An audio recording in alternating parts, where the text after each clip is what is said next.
weeks, Pastor Jeff and I have been preaching a series of sermons exploring the meaning of church membership. We began with the theology and history of baptism, since baptism has traditionally been understood as the ritual of entry into the faith and family of the Christian church. And we've also explored what a church is and what it means to join a church.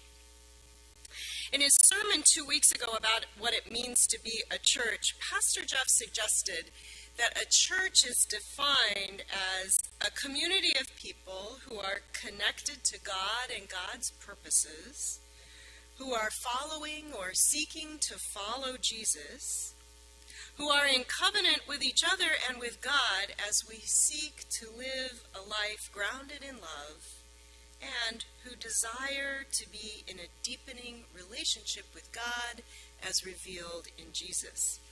I really like this definition, and I agree that it resonates with what we're doing as a community here at Niles Discovery Church.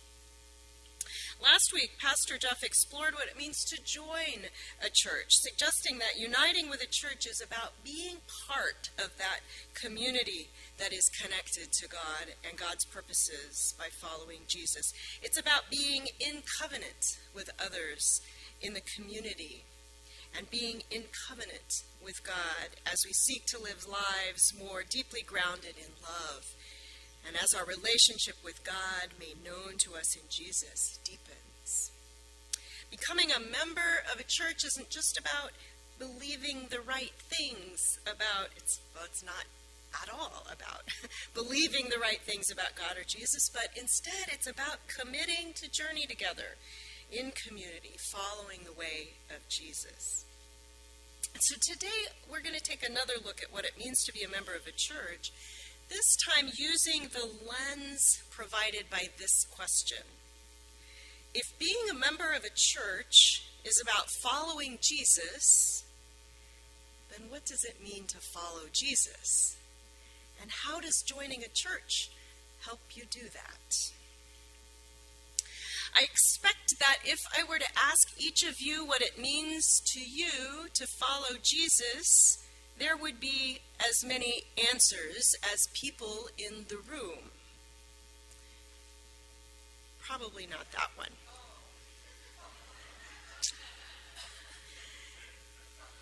My own reading and study in the past week, and in the past several years, has yielded many answers to this question, but I'm limited to about 20 minutes today. So I just had to, just as I had to do with my sermon last month about baptism, I had to boil the 2,000 years of discipleship theology down to about 2,000 words. So this is the short picture. Now, as an aside, I have to say that one of the great things for me, and I think for Pastor Jeff too, about this sermon series, what it has done for me as a pastor and as a follower of Jesus, is that it provides an opportunity to reflect on my theology about baptism and church structure and sacraments and discipleship in a way that I haven't done since seminary. This is a good thing, because just like cleaning one's closet out thoroughly every few years is a good thing, I've changed in the past 10 years or so, and my theology has changed too.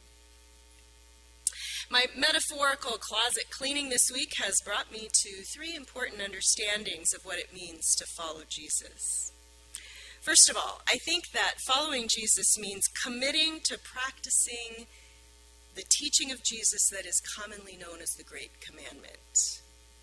Do you know what the Great Commandment is? Yeah, okay, I know a few of you do. The Great Commandment, to love God, to love our neighbor as ourselves. One of the ways we know that this teaching was significant for Jesus is that it appears in all 3 of the synoptic Gospels. Here it is in Mark, in chapter 12, which is the earliest of the 4 Gospels in the canon. One of the scribes came near and heard them disputing with one another, and seeing that he answered them well, he, being Jesus, the scribe asked Jesus, "Which commandment is the first of all?" Jesus answered, "The first is, Hear, O Israel, the Lord our God, the Lord is one. You shall love the Lord your God with all your heart and with all your soul, with all your mind and with all your strength. And the second is this, you shall love your neighbor as yourself. There is no other commandment greater than these." In Matthew's gospel, after saying essentially the same, that loving God and neighbor are the two greatest commandments, Jesus adds, "On these two commandments hang all the law and the prophets." And in Luke, when a lawyer asks Jesus who his neighbor is, Jesus tells the story of the Good Samaritan as an illustration of the greatest of these commandments.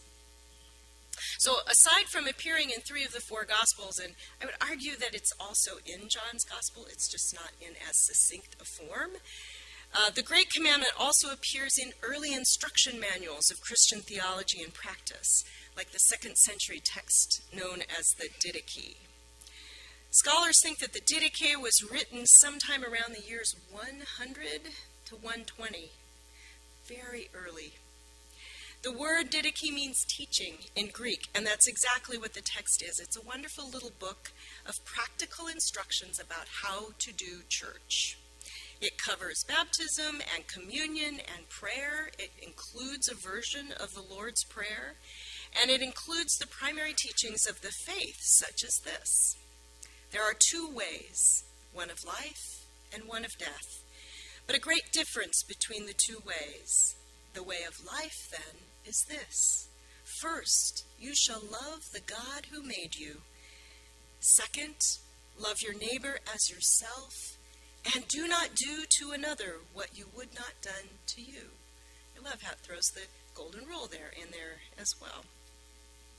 For ancient Christians and for us, following Jesus means practicing the Great Commandment. My second understanding of being a disciple of Jesus is that following Jesus means making oneself vulnerable to transformation. From the very beginning, transformation was part of people's experience with Jesus. Throughout the Gospels, there are stories of people being healed, transforming their lives forever, and of folks who have their assumptions about life deeply challenged by Jesus' questions and teachings. And in the Gospel reading we heard from Mark, we hear how the first disciples, Andrew and Simon and James and John, leave everything they've known in order to follow Jesus. And their lives are never the same again. In her wonderful alternative history of Christianity called A People's History of Christianity, Diana Butler Bass notes that Christianity seems to have succeeded because it transformed the lives of people in a chaotic world. In the horrific living conditions of the 1st century Roman Empire, the Christian way of life offered even those at the very outer margins of society, the poor, the peasants, women, and slaves, a meaningful ability to transform their lives. And for us, it is no different. Our lives may be much better off than those whom Jesus taught and healed in the 1st century, and those first followers of the new Christian faith, but we too are constantly having our lives transformed by our relationship with Jesus. UCC pastor Emily Heath says that to be a follower of Christ, you can't just stand still. You have to be willing to move with Christ. When we are moving with Christ and following him, you cannot help but be transformed. Sometimes that's going to be wonderful, and sometimes it's going to be staggeringly difficult. And it's going to happen again and again. Even when you think, I've reached the summit, there's nothing more that God can do with me, that's when you're about to be changed again. But the good news is that if the transformation is really about and comes from God, then it is always going to be life-giving. Notice how Jesus tries to encourage the rich ruler in the Gospel of Luke. But the man refuses, because real transformation, especially when it asks us to give up the idols of the material world, real transformation is hard and uncomfortable and inconvenient and maybe too much for us to manage. But finally, if we do practice loving God and neighbor and self and open ourselves to transformation, then we participate in the thing that Jesus preached about more than anything else, creating and living in what the Gospels call the kingdom of God.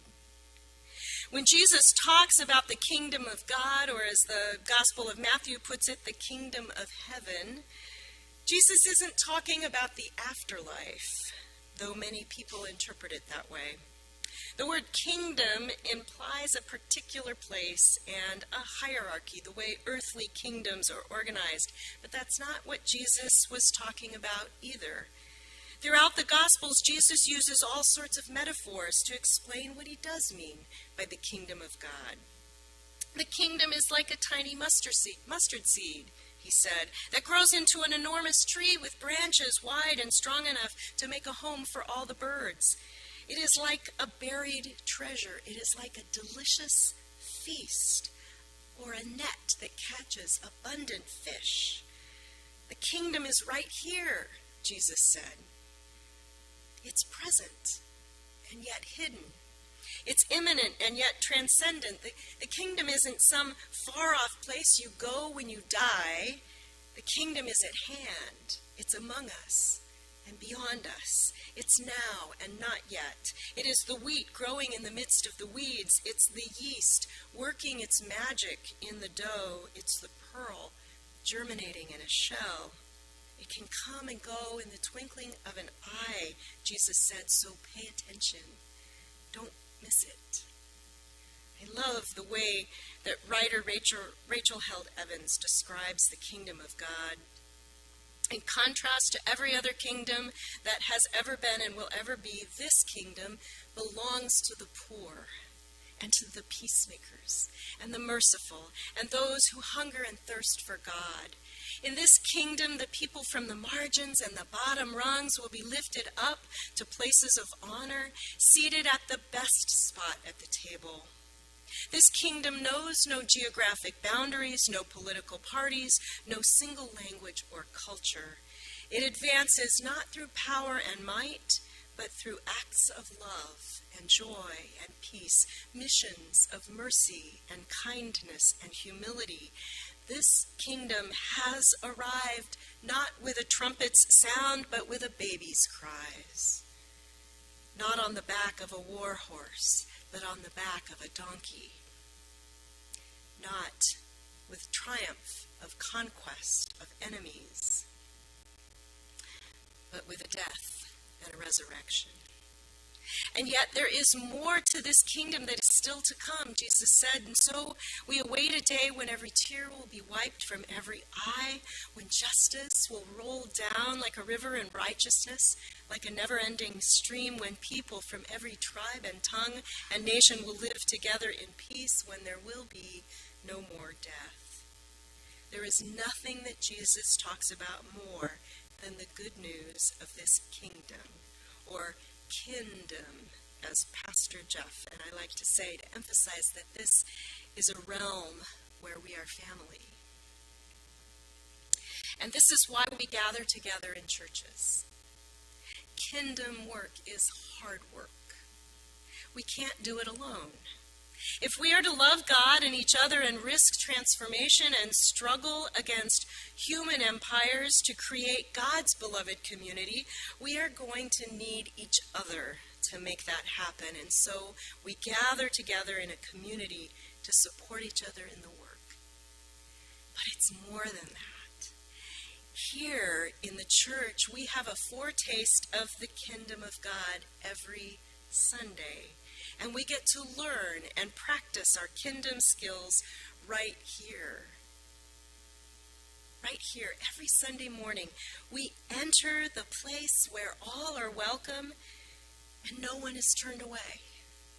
Right here in this place, every Sunday morning, we participate, every other Sunday morning, we participate in the sacrament of communion, which takes the ordinary earthly elements of bread and juice and makes them holy and sacred, and reminds us that the kingdom of God is that place where all are fed and none are hungry.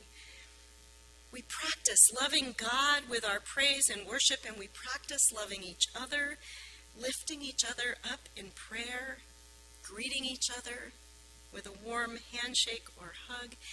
And then we continue that love and sacredness in the fellowship hall around an abundant table, and no one leaves hungry or lonely. We create the kingdom right here every Sunday morning, and then we hold it in our hearts as we go out into the world during the week to do the things we can do to create the kingdom in the rest of the world. And as we do that, we create new metaphors for the kingdom of God. The kingdom of God is like a van loaded with fresh and nutritious food that shows up just when and where hungry people need it. The kingdom of God is like someone who shows up in a care home and visits someone every week who doesn't have family in town. The kingdom of God is like a group of people attending a bystander intervention training, learning how to support their neighbors of other faiths. The kingdom of God is like an empty, weed-covered, unused plot of ground that sprouts safe and secure temporary housing for those who are homeless. My friends, this is what it means to follow Jesus, and why I am a member of this church. What does it mean for you?